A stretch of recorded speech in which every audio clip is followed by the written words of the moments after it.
একজন আশিক রাসূলের নিকট সবচাইতে প্রাণের শহর হচ্ছে মদিনায়ে মুনাওয়ারা। কেন মদিনা শরীফ দামি হবে না? আমার নবী আপনার নবী বলেছেন, মান যারা কবরি ওয়াজাবাত লাহু শাফাআতি।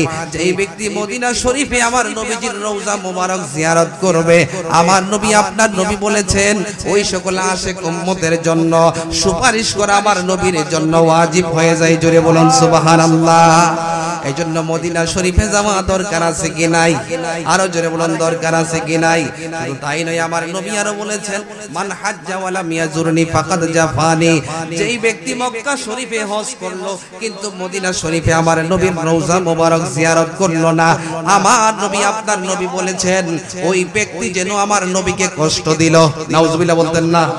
এজন্য আমরা কি নবীকে কষ্ট দিতে চাই? আরো জোরে বলুন না, কষ্ট দিতে চাই?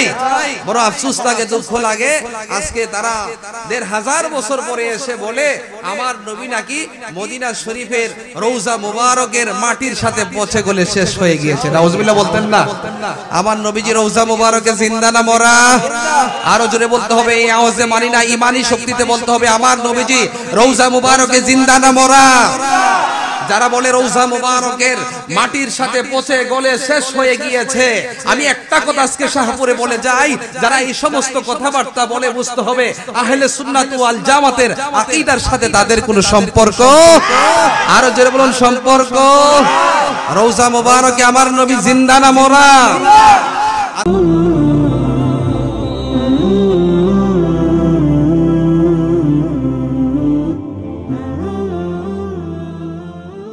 আল্লাহ পাক এমন একজন নবীর উম্মত হিসাবে আমাদেরকে কবুল করেছেন, যে নবী হলেন সর্বশ্রেষ্ঠ নবী। এর মধ্যে কি বিন্দু পরিমাণ সন্দেহ আছে? সর্বশ্রেষ্ঠ নবীর সর্বশ্রেষ্ঠ উম্মত হিসাবে আল্লাহ পাক আমাদেরকে কবুল করেছেন। খুশি না বেজার?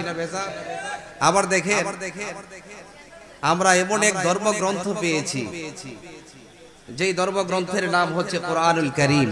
সুবহানাল্লাহ বলতেন না? আল্লাহ রাব্বুল আলামিন এই পবিত্র কোরআনুল কারীমের শুরুতেই আল্লাহ পাক বলেছেন এটি এমন এক কোরআন, সূরাতুল বাকারার শুরুতে আল্লাহ পাক বলেছেন যালিকাল কিতাবু লা রাইবা ফি। এটি হচ্ছে এমন এক কিতাব যেই কিতাবের মধ্যে কোনো ধরনের সন্দেহ, আরো জোরে বলুন সন্দেহ। যদি কোনো ব্যক্তি এই কোরআনুল কারীমের মধ্যে বিন্দু পরিমাণ সন্দেহ করে তাহলে কি তার ঈমান থাকবে? আরো জোরে বলুন ঈমান থাকবে? এই জন্য আল্লাহ পাক আমাদেরকে এমন একটি ধর্মগ্রন্থ দিয়েছেন যেই ধর্মগ্রন্থের নাম হচ্ছে কোরআনুল কারীম। সুবহানাল্লাহ বলতেন না? এই জন্য আজকে দেখা যায় এই কোরআনুল কারীম আল্লাহ পাক এমন একজন নবীর উপর নাজিল করেছেন। আমাদের নবীর উপরে যে কোরআনুল কারীমটা নাজিল করলেন, এই কোরআনুল কারীম অদ্যবধি যেই রকম ছিল সেই রকমই আছে। কোরআন শরীফের জের জবর নক্তার মধ্যে বিন্দু পরিমাণ কোনো পরিবর্তন হয় নাই। এজন্য আমরা এই কোরআনুল কারীম অনুযায়ী, আমার নবীজির সুন্নাহ অনুযায়ী আমাদের সকলের জীবনকে গঠন করা দরকার আছে কি নাই? আরো জোরে বলুন না, আছে কি নাই? আল্লাহ তাআলা বলেন এটি হচ্ছে এমন এক কিতাব, কিতাবুন আনজালনাহু ইলাইকা লিতুখরিজান নাসা মিনাজ যুলুমাতি ইলান নূর। আল্লাহ রাব্বুল আলামিন বলেন আমি এমন এক কিতাব আপনার উপর নাজিল করেছি। আল্লাহ পাক কেন এই কোরআনুল কারীম আমার নবীর উপর নাজিল করেছেন? একটাই মাত্র কারণ, লিতুখরিজান নাসা মিনাজ যুলুমাতি ইলান নূর, যেন মানুষকে এই কোরআনুল কারীমের মাধ্যমে অন্ধকার থেকে আলোর পথে নিয়ে আসা যায়। সুবহানাল্লাহ বলতেন না? এই জন্য এই কোরআনুল কারীম যেমন ছিল তেমনই আছে। কোরআনুল কারীমের মধ্যে কোনো ধরনের বিন্দু পরিমাণ সন্দেহ সংশয় নাই। খলিফা মামুনুর রশিদের সময়ে একটা প্রতিযোগিতা হতো, প্রতি বছর একটি প্রতিযোগিতা হতো খলিফা মামুনুর রশিদের সময়ে। ওই প্রতিযোগিতার মধ্যে অনেক প্রতিযোগী অংশগ্রহণ করত। একবার এক ইহুদি পণ্ডিত খলিফা মামুনুর রশিদের সময়ে যেই প্রতিযোগিতার আয়োজন করা হলো, একবার এক ইহুদি পণ্ডিত প্রতিযোগিতার মধ্যে অংশগ্রহণ করে তার ইহুদি ধর্মের পক্ষ থেকে একটি চমৎকার বক্তব্য দিয়েছিলেন। খলিফা মামুনুর রশিদ এত খুশি হয়েছিলেন এবং তাকে বললেন, তুমি কি ইহুদি নাকি মুসলমান? তখন সে বলল, আমি তো ইহুদি। তখন খলিফা মামুনুর রশিদ বললেন, আজকে তুমি এই প্রতিযোগিতার আসরে এসে তুমি যেই চমৎকার বক্তব্য দিয়েছো, তোমার বক্তব্যটুকু আমার কাছে অনেক ভালো লেগেছে। সুবহানাল্লাহ বলতেন না? তখন খলিফা মামুনুর রশিদ বললেন, তুমি যদি ইহুদি না হয়ে মুসলমান ধর্মের হতে তাহলে আমাদের জন্য কতই না ভালো হতো। তখন ইহুদি পণ্ডিত বলল, হে খলিফা মামুনুর রশিদ, আমি তো ইহুদি ধর্মের অনুসারী, আমি তো কোন সময় আমার বাপ দাদার ধর্ম বিসর্জন দিতে পারি না, আমি ইহুদি ধর্মের অনুসারী, আমি আমার ইহুদি ধর্ম কোন সময় আমি ত্যাগ করতে পারবো না। তখন এরকম ভাবে যখন প্রথম বছর খলিফা মামুনুর রশিদ প্রতিযোগিতার আয়োজন করলেন, ইহুদি পণ্ডিত সহ আরো অন্যান্য প্রতিযোগীরা অংশগ্রহণ করেছিল। এরকম ভাবে যখন দ্বিতীয় বছর যখন তিনি প্রতিযোগিতার আয়োজন করলেন, আয়োজন করার পর যেই ইহুদি পণ্ডিত প্রথম বছর প্রতিযোগিতার মধ্যে অংশগ্রহণ করেছিল, পরের বছর ওই ইহুদি পণ্ডিত তার ইহুদি ধর্মের পক্ষ থেকে প্রতিযোগিতায় অংশগ্রহণ না করে ওই ইহুদি পণ্ডিত পরের বছর ইসলাম ধর্মের পক্ষ হয়ে মুসলমানদের পক্ষ হয়ে প্রতিযোগিতায় অংশগ্রহণ করেছে। সুবহানাল্লাহ বলতেন না? খলিফা মামুনুর রশিদ বড় খুশি হয়ে গেলেন। এবার ওই ইহুদি পণ্ডিতকে বললেন, হে ইহুদি পণ্ডিত, গত বছর তুমি তোমার ধর্মের পক্ষ থেকে প্রতিযোগিতায় অংশগ্রহণ করেছো, এবার দেখলাম তুমি ইসলাম ধর্মের পক্ষ হয়ে মুসলমানদের পক্ষ হয়ে তুমি প্রতিযোগিতার মধ্যে অংশগ্রহণ করেছো, আমি তো বুঝতে পারলাম না। এবার ওই পণ্ডিত জবাব দিলেন, গত বছর আমি ইহুদি ধর্মের অনুসারী ছিলাম, এই জন্য আমি ইহুদি ধর্মের পক্ষ হয়ে প্রতিযোগিতার মধ্যে অংশগ্রহণ করেছিলাম, আর এই বছর আমি ইসলাম ধর্মের পক্ষে মুসলমানদের পক্ষে প্রতিযোগিতার মধ্যে অংশগ্রহণ করেছি। তার পিছনে একটা কারণ আছে। সুবহানাল্লাহ বলতেন না? এই জন্য ইসলাম হচ্ছে সর্বশ্রেষ্ঠ ধর্ম। বিন্দু পরিমাণ সন্দেহ আছে? এই জন্য বড় আফসোস লাগে, আজকে ১৫০০ বছর পরে এসেও ইসলাম ধর্মের ব্যাপারে ষড়যন্ত্র চলে, ইসলাম ধর্মকে নিভিয়ে দিতে চাই। যুগ যুগ ধরে যারা ইসলাম ধর্মের পিছনে যারা ষড়যন্ত্র করেছে, ইসলামের সুমহান আদর্শকে যারা নিভিয়ে দেওয়ার জন্য চেষ্টা করেছে, যারা ইসলাম ধর্মের পিছনে লেগেছে, তারা দুনিয়া থেকে ধ্বংস হয়ে গিয়েছে। আমার আল্লাহ রাব্বুল আলামিন এই ইসলাম ধর্মকে যুগ যুগ ধরে আমার আল্লাহ ইসলাম ধর্মকে বিজয়ী শক্তি হিসাবে এই পৃথিবীর মধ্যে আমার আল্লাহ প্রতিষ্ঠিত করে দিয়েছেন। জোরে বলুন সুবহানাল্লাহ। এই জন্য ইসলাম মুসলমান কুরআনের কারীমের বিরুদ্ধে ষড়যন্ত্র করে কোনো লাভ হবে না। কথা বলুন ঠিক কি না? এই জন্য আল্লাহ পাক এমন একটা ধর্ম আমাদেরকে দিয়েছেন, ইসলাম হচ্ছে শান্তির ধর্ম, ইসলাম হচ্ছে মানবতার ধর্ম, ইসলাম হচ্ছে ভ্রাতৃত্ববোধের ধর্ম, ইসলাম হচ্ছে কল্যাণের ধর্ম, ইসলাম হচ্ছে একজন মুসলমান আরেকজন মুসলমানের সাথে ভালো আচরণ করার ধর্ম। গোটা পৃথিবীর মধ্যে একমাত্র শান্তির ধর্ম হচ্ছে ইসলাম। জোরে বলুন সুবহানাল্লাহ। এই জন্য আমরা এমন এক ধর্ম পেয়েছি যে ধর্মটি হচ্ছে শান্তির ধর্ম। সুবহানাল্লাহ বলতেন না? এবার খলিফা মামুনুর রশিদ বললেন, হে পণ্ডিত, তুমি যে গত বছর ইহুদি ধর্মের পক্ষ হয়ে প্রতিযোগিতায় অংশগ্রহণ করেছিলে, এই বছর তুমি কেন ইসলাম ধর্মের পক্ষ হয়ে মুসলমানদের পক্ষ হয়ে তুমি কেন প্রতিযোগিতায় অংশগ্রহণ করেছো? তার পিছনে কারণ আছে কি নাই? আরো জোরে বলুন না, আছে কি নাই? গত বছর যে ইহুদি পণ্ডিত ইহুদি ধর্মের পক্ষ হয়ে প্রতিযোগিতায় অংশগ্রহণ করলো, আর পরের বছর তিনি কেন ইসলাম ধর্মের পক্ষ হয়ে মুসলমানদের পক্ষে কেন প্রতিযোগিতায় অংশগ্রহণ করেছে? তার পিছনে কারণ আছে কি নাই? আরো জোরে বলুন না, আছে কি নাই?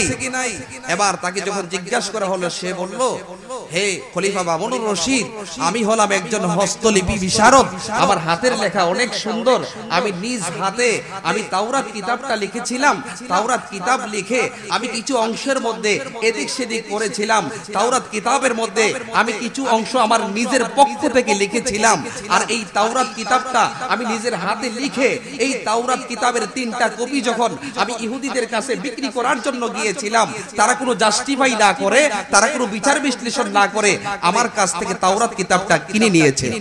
আল্লাহু আকবার বলতেন না? তারা কোনো যাচাই বাছাই করে নাই, এমনি তারা কিনে নিয়েছে। এরকম ভাবে আমি যখন ইনজিল কিতাবটা লিখলাম, ইনজিল কিতাবটা নিজের হাতে লিখার পর কিছু অংশের মধ্যে আমি এদিক সেদিক করেছিলাম, আমি কিছু অংশ নিজ থেকে আমি লিখেছিলাম, আমি সংযোজন করেছি, বিয়োজন করেছি ইনজিল কিতাবের মধ্যে। এই ইনজিল কিতাবটা নিজ হাতে লিখে আমি যখন ইনজিল কিতাবটা বিক্রি করার জন্য আমি যখন খ্রিস্টানদের কাছে গিয়েছিলাম, খ্রিস্টানরা এই ইনজিল কিতাবটা কেনার জন্য কোনো ধরনের যাচাই বাছাই করে নাই, কোনো ধরনের জাস্টিফাই করে নাই, তারা বিচার বিশ্লেষণ না করে আমি যে নিজ হাতে লিখলাম ইনজিল কিতাবটা লেখা সঠিক হয়েছে কিনা তারা কোনো যাচাই বাছাই না করে আমার কাছ থেকে ইনজিল কিতাবের 3টা কপি খ্রিস্টানরা কিনে নিয়েছে। আল্লাহু আকবার বলতেন না? এরকম ভাবে আমি যখন কুরআনুল কারীমটা লেখার জন্য যখন ইচ্ছা পোষণ করলাম, আমি যখন কুরআনুল কারীমের 3টা নুসখা লিখলাম, 3টা কপি লেখার পর আমি কুরআনুল কারীমের কিছু অংশের মধ্যে এদিক সেদিক করেছিলাম। আর এই কুরআনুল কারীম আমি যখন নিজ হাতে লিখলাম, কিছু অংশের মধ্যে এদিক সেদিক করে যখন আমি নিজ হাতে লিখলাম, লিখার পর এই কুরআনুল কারীম নিয়ে যখন এই কুরআনুল কারীম বিক্রি করার জন্য আমি যখন মুসলমানদের কাছে গেলাম, মুসলমানরা দেখতে লাগলো আমি যে নিজ হাতে লিখলাম আমার লেখাটা সঠিক হয়েছে কিনা, তারা বিচার বিশ্লেষণ করতে লাগলো। তখন যখন দেখতে পেল আমি যে নিজ হাতে লিখলাম এই কুরআনুল কারীমের মধ্যে কিছু অংশের মধ্যে এদিক সেদিক হয়েছে, মুসলমানরা কেমন জাতি আমার কাছ থেকে তাদের এই কুরআনুল কারীম লেখাটা নিজ হাতে লেখাটা সঠিক হয়েছে কিনা তারা যখন বিচার বিশ্লেষণ করে দেখতে পেল আমার হাতের লেখার মধ্যে কিছু গরমিল রয়েছে, আমার হাতের লেখার মধ্যে কিছু এদিক সেদিক রয়েছে, তখন মুসলমানরা আমার কাছ থেকে কুরআনুল কারীম কেনার জন্য তারা আমার কাছ থেকে সম্মত হয় নাই। সুবহানাল্লাহ বলতেন না? আর জোরে বলুন না সুবহানাল্লাহ। তখন ওই ইহুদি পণ্ডিত বলল, হে খলিফা মামুনুর রশিদ, আমি যখন এই কুরআনুল কারীমটা নিজ হাতে লিখে কিছু অংশের মধ্যে এদিক সেদিক করে যখন মুসলমানদের কাছে বিক্রি করার জন্য যখন গেলাম, মুসলমানরা যখন দেখলো আমার লেখার মধ্যে গরমিল আছে, তখন তারা আমার কাছ থেকে এই কুরআনুল কারীমের নুসখাটুকু কপিটুকু আমার কাছ থেকে খরিদ করার জন্য তারা রাজি হয় নাই। তখন আমি বুঝতে পারলাম আমার বুঝার আর বাকি নাই, এই কুরআনুল কারীম হচ্ছে এমন এক কিতাব যেই কিতাবের শুরুতে আমার আল্লাহ পাক চ্যালেঞ্জ করেছেন, যালিকাল কিতাবু লা রাইবা ফি, এটি হচ্ছে এমন এক কিতাব যার মধ্যে বিন্দু পরিমাণ কোনো সন্দেহ নাই। আমি যখন এই বাস্তব সত্যটুকু, এই ধ্রুব সত্যটুকু আমি যখন উপলব্ধি করলাম যে এই কুরআনুল কারীম যেমন ছিল তেমন আছে তেমনই থাকবে, তখন এই বাস্তব সত্যটুকু আমি উপলব্ধি করে আমি কালিমা পড়ে মুসলমান হয়ে গেলাম। জোরে বলুন সুবহানাল্লাহ। আর জোরে বলুন সুবহানাল্লাহ। এই জন্য এই কুরআনুল কারীমের মধ্যে কোনো সন্দেহ আছে? আরে জোরে বলুন না আছে? এই জন্য আমরা এমন একটি ধর্মগ্রন্থ পেয়েছি যেই ধর্মগ্রন্থটি হচ্ছে সর্বশ্রেষ্ঠ ধর্মগ্রন্থ, যেই গ্রন্থটির নাম হচ্ছে পবিত্র আল কুরআনুল কারীম। এই জন্য পৃথিবীর মধ্যে আজকে যারা ইসলাম নিয়ে কুরআনুল কারীমের বিপক্ষে যারা অবস্থান করে, এই কুরআনুল কারীমের বিপক্ষে যারা ষড়যন্ত্র করে, ইসলামের বিপক্ষে যারা ষড়যন্ত্র করে, তাদের ষড়যন্ত্র ধূলিসাৎ হয়ে গিয়েছে। এমনকি আল্লাহ পাক এই পৃথিবীর মধ্যে ইসলামকে বিজয়ী শক্তি হিসাবে আল্লাহ পাক প্রতিষ্ঠিত করে দিয়েছেন। জোরে বলুন সুবহানাল্লাহ। আর জোরে বলুন না সুবহানাল্লাহ। সকলে একটু মুহাব্বতে দরুদ শরীফ পড়ি। আল্লাহুম্মা সাল্লি আলা সাইয়্যিদিনা মাওলানা মুহাম্মদ ওয়া আলা আলি সাইয়্যিদিনা মাওলানা محمد وعلى آل سيدنا নবীর প্রেমের মালা পরে, নবীর প্রেমের মালা পরে হইলাম পাগল দেওয়ানা, ওই কদমে যাওয়া হলো না, ওই কদমে যাওয়া হলো না। মহব্বতে নবীর প্রেমের মালা পরে, নবীর প্রেমের মালা পরে হইলাম পাগল দেওয়ানা, ওই কদমে যাওয়া হলো না, ওই কদমে যে পড়েছে নবীর টানে, সেই তো নবীর কদর জানে গো, যে পড়েছে নবীর টানে তো নবীর কদর জানে গো মধুর বাণী শুনবি কানে মধুর বাণী শুনবি কানে হইলে তাহার দেওয়ানা ওই কদমে যাওয়া হলো না ওই কদমে বলি নবীর প্রেমের মালা পরে নবীর প্রেমের মালা পরে হইলাম পাগল দেওয়ানা ওই কদমে যাওয়া হলো না ওই কদমে আগে ঈমান তাজা কর পরে নামাজ রোজা রাখো গো আগে ঈমান তাজা কর পরে নামাজ রোজা রাখো গো ঈমান হলো নূর নবীজি ঈমান হলো নূর নবীজি কোরআন হাদিস দেখো না ওই কদমে যাওয়া হলো না ওই কদমে যাওয়া হলো না বলি নবীর প্রেমের মালা পরে নবীর প্রেমের মালা পরে হইলাম পাগল দেওয়ানা ওই কদমে যাওয়া হলো না ওই কদমে যাওয়া হলো না আমরা সবাই খুশি না বেজার আরো জোরে বলি আমরা সবাই খুশি না বেজার এই জন্য ভাইরা আমার আল্লাহ পাক এমন একটা ধর্ম আমাদেরকে দিলেন যেই ধর্মের নাম হচ্ছে ইসলাম ইসলাম হচ্ছে আমার আল্লাহ পাকের নিকট সবচেয়ে বেশি মনোনীত ধর্ম জোরে বলুন সুবহানাল্লাহ আরো জোরে বলি সুবহানাল্লাহ এর মধ্যে কি আমাদের সন্দেহ আছে এর মধ্যে সন্দেহ আছে কারণ পৃথিবীর মধ্যে যারা বেদর্মী ছিলেন বেদিন ছিলেন তারা ইসলাম ধর্ম যখন গ্রহণ করেছে ইসলাম ধর্মের সুন্দর সুন্দর আদর্শ দেখে তারা কালেমা পড়ে মুসলমান হয়েছে জোরে বলুন সুবহানাল্লাহ আরো জোরে বলি সুবহানাল্লাহ এমন কি ভারতের একজন পণ্ডিত যার নাম হচ্ছে ডক্টর শিব শক্তি সৌরভজি যিনি ভারতের কোটি কোটি হিন্দুদের ভগবান গুরু ছিলেন তিনি কিভাবে ইসলাম ধর্ম গ্রহণ করলেন তিনি অক্সফোর্ড ইউনিভার্সিটির মধ্যে পৃথিবীর প্রায় 10টা ধর্ম নিয়ে গবেষণা করেছিলেন যখন তিনি অক্সফোর্ড ইউনিভার্সিটির মধ্যে 10টা ধর্ম নিয়ে গবেষণা করলেন যখন তিনি বুঝতে পারলেন এই পৃথিবীর মধ্যে সর্বশ্রেষ্ঠ ধর্ম শান্তির ধর্ম হচ্ছে ইসলাম তখন ডক্টর শিব শক্তি সৌরভজি তিনি কালেমা পড়ে মুসলমান হয়ে গেলেন জোরে বলুন সুবহানাল্লাহ তিনি একা ইসলাম ধর্ম গ্রহণ করে মুসলমান হন নাই তিনি তার পরিবার পরিজন তাদেরকে নিয়ে তিনি ইসলাম ধর্ম গ্রহণ করেছেন তখন নিজের নামটাকে পরিবর্তন করে ফেললেন নিজের নাম রাখলেন ডক্টর ইসলামুল হক নিজের স্ত্রীর নাম রাখলেন খাদিজা নিজের মেয়ের নাম রাখলেন আয়েশা সুবহানাল্লাহ বলেন না এইজন্য যারা পৃথিবীর মধ্যে ইসলাম ধর্ম গ্রহণ করেছে যারা বেদিন যারা ইসলাম ধর্ম গ্রহণ করেছে একমাত্র ইসলাম ধর্মের সঠিক সুন্দর আদর্শ দেখে ইসলাম ধর্মের ছায়া তলে আশ্রয় নিয়েছে জোরে বলুন সুবহানাল্লাহ খাজা গরিবে নওয়াজ মঈনুদ্দিন চিশতি সানজিরি রাহমাতুল্লাহি আলাইহি আমরা জানি ভারতবর্ষের মধ্যে কোনো তরবারি নিয়ে আসেন নাই তিনি যখন কালেমার দাওয়াত দিলেন ইসলাম ধর্মের সুমহান আদর্শগুলো যখন খাজা মঈনুদ্দিন চিশতি সানজিরি রাহমাতুল্লাহি আলাইহি ভারতবর্ষের মধ্যে যখন তিনি প্রসার করলেন তখন লক্ষ লক্ষ যারা বেদিন আছে হযরত খাজা মঈনুদ্দিন চিশতি সানজিরি রাহমাতুল্লাহি আলাইহি থেকে ইসলাম ধর্মের সুমহান আদর্শের কথা শুনে তখন তারা লক্ষ লক্ষ বেদিন তারা কালেমার ছায়া তলে আশ্রয় নিয়ে তারা ইসলাম ধর্ম গ্রহণ করে মুসলমান হয়ে গেল জোরে বলুন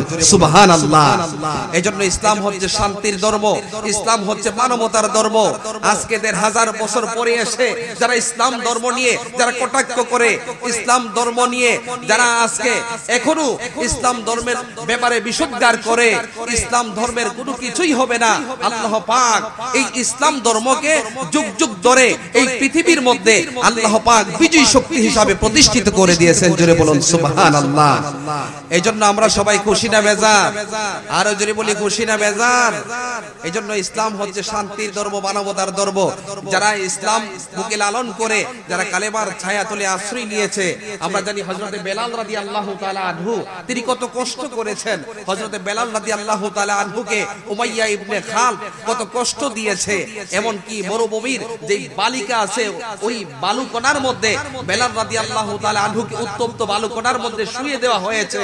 তারপরে হযরত বেলাল রাদিয়াল্লাহু তাআলা আনহু বুকের মধ্যে যে ইসলাম ধর্ম হযরত বেলাল রাদিয়াল্লাহু যে দ্বীন গ্রহণ করেছিলেন, তিনি ইসলাম ধর্ম থেকে বিন্দু পরিমাণ পিছনে যান নাই। জোরে বলুন সুবহানাল্লাহ, আরো জোরে বলুন সুবহানাল্লাহ। হযরত বেলাল রাদিয়াল্লাহু তাআলা আনহু তিনি কেমন আমার নবীজির আশিক ছিলেন, আমার নবীজির কেমন সাহাবী ছিলেন, যাকে বলা হতো মুআজ্জিনুর রাসূল। রাসূল সাল্লাল্লাহু আলাইহি ওয়াসাল্লামের অন্যতম একজন মুআজ্জিন ছিলেন হযরত বেলাল রাদিয়াল্লাহু তাআলা আনহু। জোরে বলুন সুবহানাল্লাহ। এইজন্য আমরা ইসলাম ধর্মকে বুকে লালন করি। এই পৃথিবীর মধ্যে যারা ইসলাম ধর্মকে বুকে লালন করে তারা হচ্ছে মুসলমান, আর এই পৃথিবীর মধ্যে একমাত্র মুসলমান হচ্ছে সর্বশ্রেষ্ঠ জাতি। জুড়ে বলুন সুবহানাল্লাহ। আল্লাহ রাব্বুল আলামিন কুরআনুল কারীমের মধ্যে বলেন, কুনতুম খায়রা উম্মাতিন উখরিজাত লিন-নাস তা'মুরুনা বিল মা'রুফি ওয়া তানহাউনা আনিল মুনকার। That means you are best nation that come out order for welfare and forbid from injustice. অর্থাৎ পৃথিবীর মধ্যে তোমরা হলে সর্বশ্রেষ্ঠ জাতি। আল্লাহ পাক তোমাদেরকে এই পৃথিবীর মধ্যে পাঠিয়েছেন তোমরা যেন মানুষকে ভালো কাজের আদেশ করো এবং মন্দ কাজের নিষেধ করো। জুড়ে বলুন সুবহানাল্লাহ। এইজন্য মুসলমান সর্বশ্রেষ্ঠ জাতি, এই স্বীকৃতি শুধু কুরআনুল কারীম থেকে নয়। মুসলমান সর্বশ্রেষ্ঠ জাতি এই স্বীকৃতি শুধু হাদিসে পাক থেকে নয়। পৃথিবীর 5 জন দার্শনিকের মধ্য থেকে একজন, যার নাম হচ্ছে জর্জ বার্নার্ড শু, তিনি একজন ফিলোসোফার ছিলেন, একজন দার্শনিক ছিলেন। তিনিও স্বীকার করলেন এই পৃথিবীর মধ্যে সর্বশ্রেষ্ঠ জাতি হচ্ছে মুসলমান। জোরে বলুন সুবহানাল্লাহ। এখন প্রশ্ন করতে পারেন, হুজুর জর্জ বার্নার্ড শু পৃথিবীর 5 জন দার্শনিকের মধ্য থেকে একজন, তিনি কিভাবে স্বীকার করলেন যে পৃথিবীর মধ্যে সর্বশ্রেষ্ঠ জাতি হচ্ছে মুসলমান? তার পিছনে কারণ আছে কি নাই? আরো জোরে বলুন না, আছে কি নাই? জর্জ বার্নার্ড শু তিনি কিভাবে স্বীকার করলেন এই পৃথিবীর মধ্যে সর্বশ্রেষ্ঠ জাতি হচ্ছে মুসলমান? তার পিছনেও ছোট্ট একটি কারণ আছে। জর্জ বার্নার্ড শু একবার তিনি লন্ডনের ম্যানচেস্টার লাইব্রেরির মধ্যে বসে বসে তিনি স্টাডি করছেন, গবেষণা করছেন। এমন সময় 2 জন সাংবাদিক জর্জ বার্নার্ড শুর নিকট গেল। যাওয়ার পর একজন সাংবাদিক বলল, স্যার, জর্জ বার্নার্ড শু মাথা নিচু করে তিনি বই স্টাডি করেন, কিতাব স্টাডি করেন। যখন 2 জন সাংবাদিকের একজন সাংবাদিক দ্বিতীয়বার বলল, স্যার, এবারও জর্জ বার্নার্ড শুর মাথা নিচু। যখন 2 জন সাংবাদিকের একজন সাংবাদিক তৃতীয়বার বলল, স্যার, এবারও জর্জ বার্নার্ড শুর মাথা নিচু। যখন চতুর্থবার বলল, স্যার, জর্জ বার্নার্ড শু মাথা একটু উঁচু করলেন। চতুর্থবার বলার পরে তিনি মাথা একটু উঁচু করলেন। উঁচু করার পর বললেন, কি ব্যাপার, তোমরা আমার নিকট কেন এসেছো? তখন 2 জন সাংবাদিকের একজন সাংবাদিক বলল, স্যার, আমরা আপনার নিকট এসেছি একটা বিষয় জানার জন্য। জর্জ বার্নার্ড শু বললেন, তোমরা আমার কাছ থেকে কি জানার জন্য এসেছো? তখন 2 জন সাংবাদিকের একজন সাংবাদিক বলল, স্যার, আমরা আপনার নিকট জানার জন্য এসেছি এই পৃথিবীর মধ্যে নানা মনের, নানা চিন্তার, নানা দৃষ্টিভঙ্গির মানুষ এই পৃথিবীর মধ্যে বসবাস করে। এই পৃথিবীর মধ্যে হিন্দু আছে, এই পৃথিবীর মধ্যে বুদ্ধ আছে, এই পৃথিবীর মধ্যে খ্রিস্টান আছে, এই পৃথিবীর মধ্যে ওল্ড টেস্টামেন্টের অনুসারী আছে, এই পৃথিবীর মধ্যে নিউ টেস্টামেন্টের অনুসারী আছে। এই পৃথিবীর মধ্যে নানা মনের, নানা দৃষ্টিভঙ্গির মানুষ এই পৃথিবীর মধ্যে বসবাস করে। স্যার, আমরা আপনার নিকট জানতে চাই এই পৃথিবীর মধ্যে সর্বশ্রেষ্ঠ জাতিকে। সুবহানাল্লাহ বলতেন না? আরো জোরে বলুন না সুবহানাল্লাহ। যখন 2 জন সাংবাদিকের একজন সাংবাদিক জর্জ বার্নার্ড শু, যিনি একজন দার্শনিক ছিলেন, তাকে প্রশ্ন করলেন এই পৃথিবীর মধ্যে সর্বশ্রেষ্ঠ জাতিকে, জর্জ বার্নার্ড শু মাথা একটু নিচু করলেন। তারপর কিছুক্ষণ পরে বললেন, হে সাংবাদিকেরা, তোমরা আমাকে একটি কঠিন প্রশ্ন করেছো। এইরকম কঠিন প্রশ্ন আমাকে অদ্যবধি আর কেউ করে নাই। তোমরা তো আমাকে একটি কঠিন প্রশ্ন করেছো। যখন জর্জ বার্নার্ড শু এই কথা বললেন, তখন 2 জন সাংবাদিকের একজন সাংবাদিক বললেন, স্যার, আপনি যদি আজকে আমাদের প্রশ্নের জবাব দেন, প্রশ্নের জবাব দিলে আপনার এই প্রশ্নের জবাবটুকু আমরা পত্রিকার মধ্যে আমরা দিয়ে দিব, আমরা টেলিভিশনের ব্রেকিং নিউজে আমরা দিয়ে দিব। আপনি যদি সত্য কথাটুকু বলেন, আমরা আপনার এই সংবাদটুকু আমরা প্রচার প্রসার করব। তখন জর্জ বার্নার্ড শু তিনি মাথা একটু নিচু করলেন। নিচু করে কিছুক্ষণ পর বললেন, হে সাংবাদিকেরা, তোমরা আমাকে যেই প্রশ্নটি করেছো এই পৃথিবীর মধ্যে সর্বশ্রেষ্ঠ জাতিকে, আজকে তোমরা শুনে রাখো, আমি যদিও খ্রিস্টান হয়ে থাকি, আজকে আমি তোমাদেরকে মিথ্যা কথা বলবো না, আজকে আমি তোমাদেরকে সত্য কথা বলবো। সুবহানাল্লাহ বলেন। আরো জোরে বলুন না সুবহানাল্লাহ। জর্জ বার্নার্ড শো বললেন, ও সাংবাদিকেরা, যদিও আমি খ্রিস্টান হয়ে থাকি, তোমরা আমাকে প্রশ্ন করেছো এই পৃথিবীর মধ্যে সর্বশ্রেষ্ঠ জাতিকে। হে সাংবাদিকেরা, তোমরা শুনে রাখো, এই পৃথিবীর মধ্যে সর্বশ্রেষ্ঠ জাতিকে। আজকে আমি তোমাদেরকে সত্য কথা বলে দিব। হে সাংবাদিকেরা, তোমরা শুনে রাখো, এই পৃথিবীর মধ্যে সর্বশ্রেষ্ঠ জাতি হচ্ছে সূর্যে বীর্যে আদর্শে আখলাকে সিরাতে সুরতে তাহজিবে তামাদ্দুনে। এই পৃথিবীর মধ্যে যদি কোন সর্বশ্রেষ্ঠ জাতি থাকে, ওই জাতির নাম হচ্ছে মুসলমান। জোরে বলুন সুবহানাল্লাহ। আরো জোরে বলুন না সুবহানাল্লাহ। এইজন্য আমরা সবাই খুশি না বেজার? আরো জোরে বলি, খুশি না বেজার? এইজন্য আমার নবী বলেছেন, আল মুসলিমু মান সালিমাল মুসলিমুনা মিন লিসানিহি ওয়া ইয়াদিহি। প্রকৃত মুসলমান হচ্ছে ওই ব্যক্তি যার হাতের দ্বারা, যার জবানের দ্বারা আরেকটা মুসলমান ভাই নিরাপদে থাকে। সুবহানাল্লাহ বলতেন না? এইজন্য এমন কথা বলা যাবে না যেই কথার দ্বারা আরেকটা মুসলমান ভাই কষ্ট পায়, এমন আচরণ করা যাবে না যেই আচরণের দ্বারা আরেকটা মুসলমান ভাই কষ্ট পায়। এইজন্য আমাকে আপনাকে আল্লাহর হাবিব সাল্লাল্লাহু আলাইহি ওয়াসাল্লাম যেই পথ আমাদেরকে দেখিয়ে দিয়েছেন, ওই পথ আদর্শ অনুসরণ করা দরকার আছে কি নাই? আরো জোরে বলুন না, দরকার আছে কি নাই? আল্লাহ পাক যেন আমাদের সকলকে যেন প্রিয় নবীর আদর্শ অনুযায়ী জীবন গঠন করার তৌফিক দান করে। সকলেই পড়ি আমিন। আরো জোরে বলি আমিন।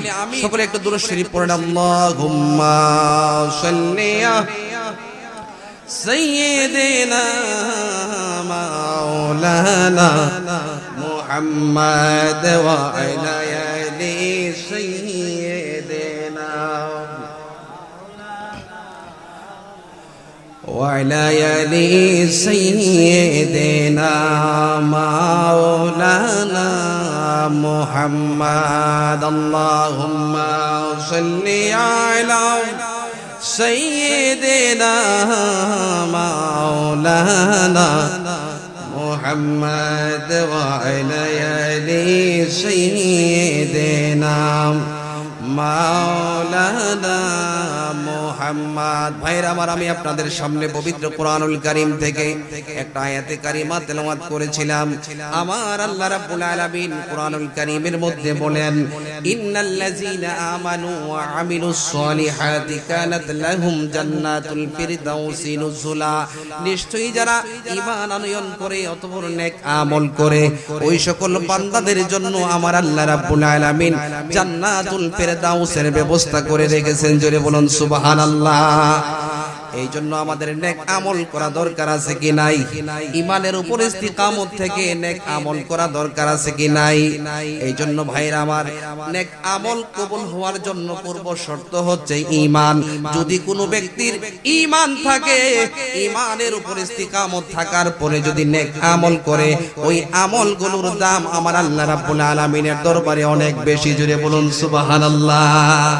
এইজন্য আমাদের মাযহাবের ইমাম, যুগ শ্রেষ্ঠ ইমাম, ইমামে আযম আবু হানিফা রাহমাতুল্লাহি আলাইহি, যিনি এত বড় একজন পণ্ডিত ছিলেন, 80 হিজরিতে যিনি জন্মগ্রহণ করেছিলেন, 150 হিজরিতে যিনি ওফাত হয়েছিল, হযরতে ইমাম আবু হানিফা রাহমাতুল্লাহি আলাইহি, তিনি এত বড় একজন পণ্ডিত ছিলেন, ইমামে আযম আবু হানিফা রাহমাতুল্লাহি আলাইহি, যিনি 40 জন ফকিহদেরকে নিয়ে একটা ফিকাহ সংকলন বোর্ড গঠন করেছিলেন, যেই বোর্ডটিকে বলা হতো মাজলিসুল ফিকহে, যার 4000 উস্তাদ ছিল এবং 90000 ছাত্র ছিল।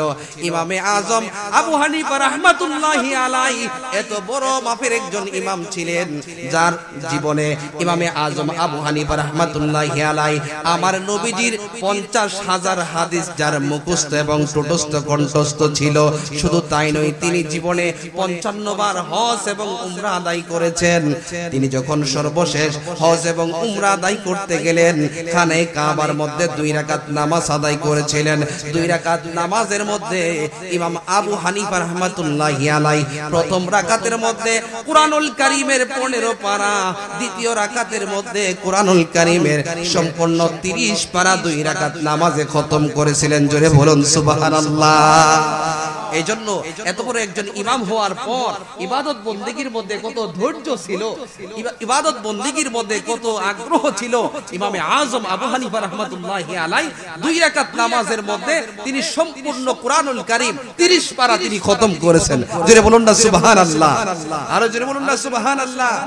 আজকে দেখা যায় ইমামে আজম আবু হানিফা রাহমাতুল্লাহি আলাইহিকে নিয়ে অনেকে কটাক্ষ করে যে ইমামে আজম আবু হানিফা রাহমাতুল্লাহি আলাইহি নাকি হাদিস জানতো না। নাউজুবিল্লাহ বলতেন না, আরে নাউজুবিল্লাহ বলতেন না। ইমামে আজম আবু হানিফা রাহমাতুল্লাহি আলাইহিকে নিয়ে আজকে সমালোচনা করে, যার 50,000 হাদিস, আমার নবীজির 50,000 হাদিস ইমামে আজম আবু হানিফা রাহমাতুল্লাহি আলাইহির টুটস্থ, মুখস্থ এবং কণ্ঠস্থ ছিল। জোরে বলুন সুবহানাল্লাহ। শুধু তাই নয়, এজন্য যারা আল্লাহর ওলি হয়েছেন, যারা আল্লাহ রাব্বুল আলামিনের প্রিয় ব্যক্তিত্ব হয়েছেন, তারা কি নেক আমল করে হয়েছেন নাকি নেক আমল ছাড়া হয়েছেন? নেক আমল করে ঈমানের উপর ইস্তিকামত থেকে নেক আমলের মাধ্যমে আল্লাহ রাব্বুল আলামিনের ওলি হয়েছেন, আল্লাহ রাব্বুল আলামিনের প্রিয় ভাজন হয়েছেন। আর বান্দা যখন ঈমানের উপর ইস্তিকামত থেকে নেক আমলের মাধ্যমে যখন নিজের জীবনকে গঠন করে, ওই বান্দার সাধারণ বান্দা থাকে না। একজন বান্দা নেক আমল করতে করতে ঈমানের উপর ইস্তিকামত থেকে নেক আমল করতে করতে ওই বান্দা আল্লাহ রাব্বুল আলামিনের সাধারণ বান্দা থেকে আল্লাহ পাকের বন্ধু হয়ে যায়। জোরে বলুন সুবহানাল্লাহ, আর জোরে বলুন না সুবহানাল্লাহ। ভাইরা আমার, আমরা জানি ইমামে আজম আবু হানিফা রাহমাতুল্লাহি আলাইহির কথা শুনলাম। এরকম ভাবে আরো যারা আল্লাহর ওলি হয়েছেন, তারা নিজের জীবনে আল্লাহ রাব্বুল আলামিনের এত বেশি ইবাদত বন্দেগী করেছেন, রিয়াজত করেছেন, যে আমরা জানি হযরতে ইব্রাহিম ইবনে আদহাম, যিনি একজন আল্লাহ পাকের ওলি ছিলেন, হযরতে ইব্রাহিম ইবনে আদহাম রাহমাতুল্লাহি আলাইহি, তিনি আল্লাহ রাব্বুল আলামিনের ইবাদত বন্দেগী করার জন্য আল্লাহ পানি চাই কূপ থেকে, আমি সামান্য পানি সংগ্রহ করে আমি ইবাদত বন্দেগী করব, আমি নামাজ পড়ব। তিনি যখন আল্লাহ পাকের দরবারে কান্নাকাটি করে, তিনি যখন তৃতীয়বার যখন বালতিটা যখন কূপের মধ্যে ফেললেন, তৃতীয়বার বালতিটা ফেলার পর কূপ থেকে এক বালতি পানি চলে আসলো। জোরে বলুন সুবহানাল্লাহ, আর জোরে বলুন সুবহানাল্লাহ।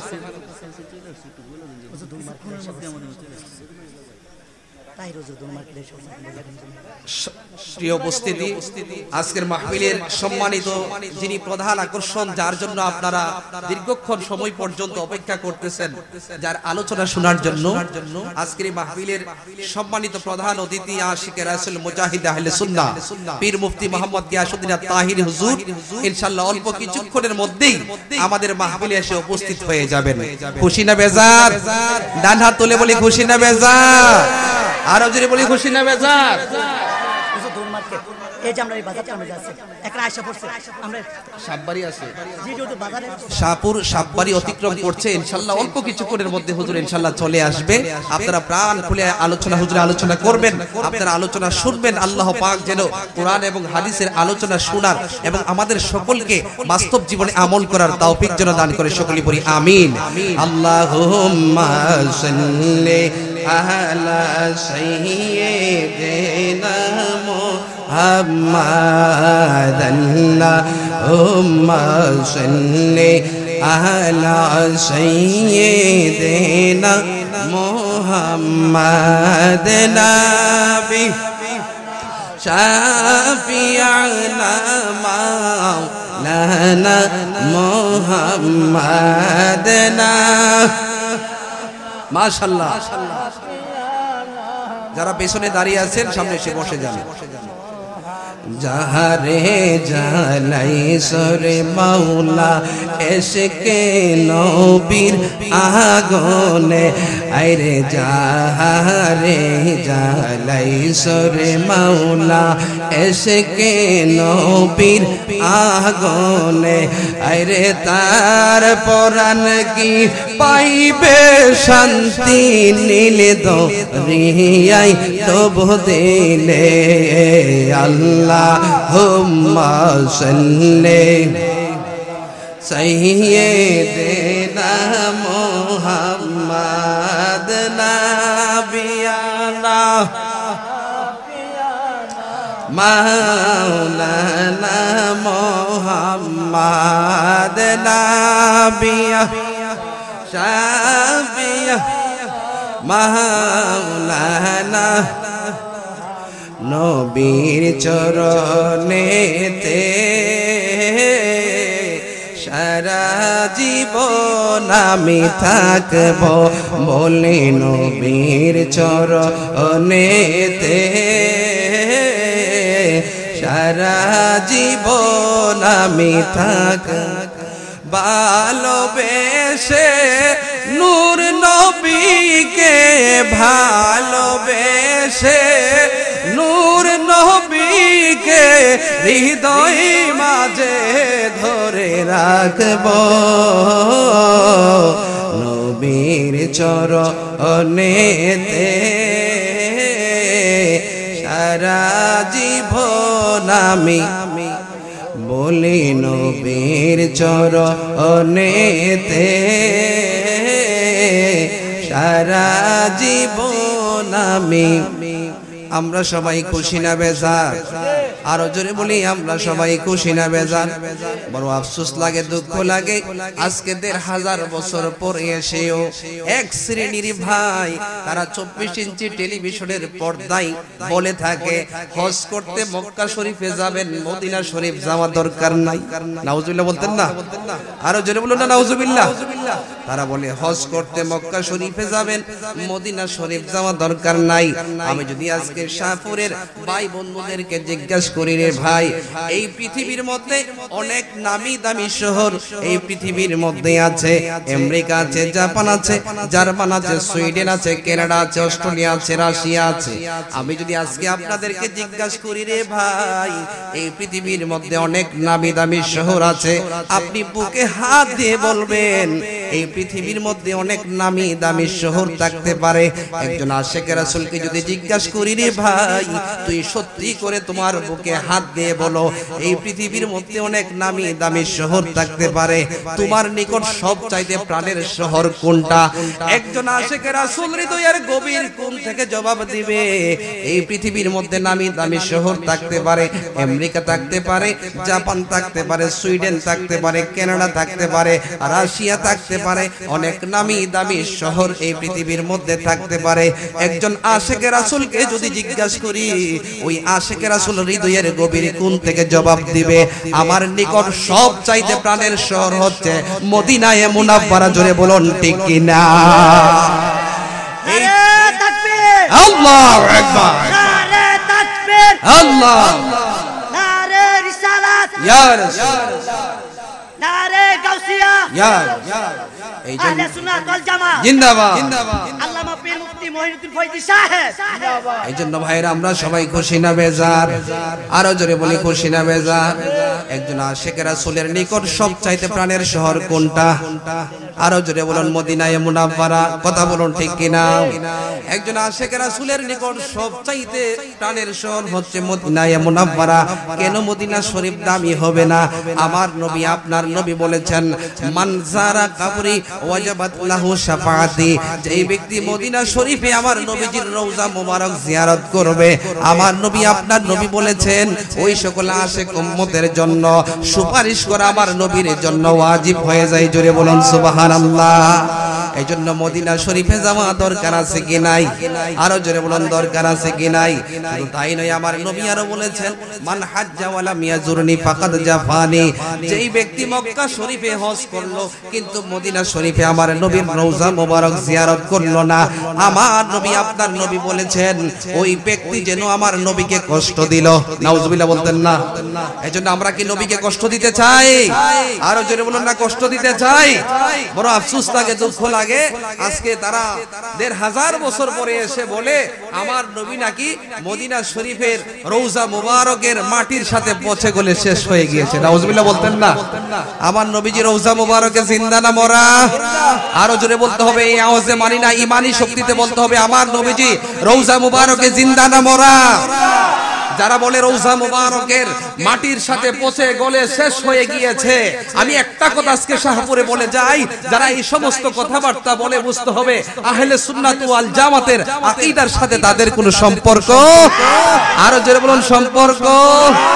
রওজা মুবারকে আমার নবী জিন্দা না মরা? আজকে একটা প্রমাণ দিয়ে যাই, সিহা সিত্তার একখানা কিতাব, যেই কিতাবের নাম হচ্ছে ইবনে মাজা শরীফ। ইবনে মাজা শরীফের জিলদে আউয়াল 119 পৃষ্ঠার মধ্যে হযরতে আবু যর গিফারি রাদিয়াল্লাহু তাআলা আনহু থেকে একটা হাদিস বর্ণিত হয়েছে। আমার নবীজি বলেছেন, ইন্নাল্লাহা হাররামা আলাল আরদি আন তাকুল আজসাদাল আনবিয়াই ফা নাবিয়ুল্লাহি হাইয়ুন ইউরজাকু। ডান হাত তুলে বলুন আল্লাহু আকবার। আরো জোরে বলি আল্লাহু আকবার। আল্লাহ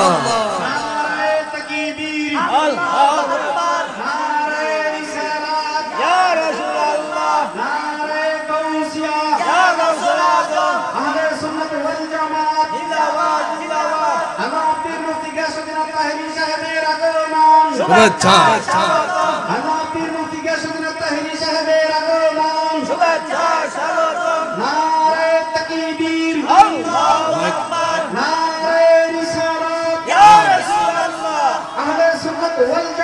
জিন্দাবাদ জিন্দাবাদ। শুভেচ্ছার সাগর, শুভেচ্ছার সাগর।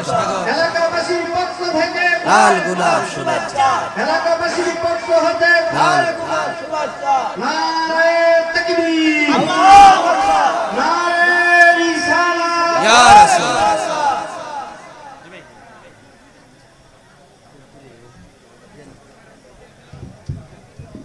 প্রিয় উপস্থিতি, ইনশাআল্লাহ আমাদের মাহফিলের সম্মানিত প্রধান অতিথি ইনশাআল্লাহ আমাদের মাঝে উপস্থিত হয়েছেন। আমরা সবাই খুশি না বেজার? আরো জোরে বলি খুশি না বেজার? ইনশাআল্লাহ হুজুর আমাদের মাঝে উপস্থিত হয়েছেন। আপনারা প্রাণ ভরে আলোচনা শুনবেন। আল্লাহ পাক যেন হুজুরকে আলোচনা করার এবং সকলকে বাস্তব জীবনে আমল করার তৌফিক যেন দান করে। সকলে বলি আমিন। আরো জোরে বলি আমিন। দেখিয়া মন ভরে না গো নবী, দেখিয়া মন ভরে না গো নবী, দেখিয়া মন ভরে না যেথা আমার শাহে মদিনা, বলি যেথা আমার শাহে মদিনা, বলি দেখিয়া মন ভরে না গো নবী, দেখিয়া মন ভরে না গো নবী, দেখিয়া মন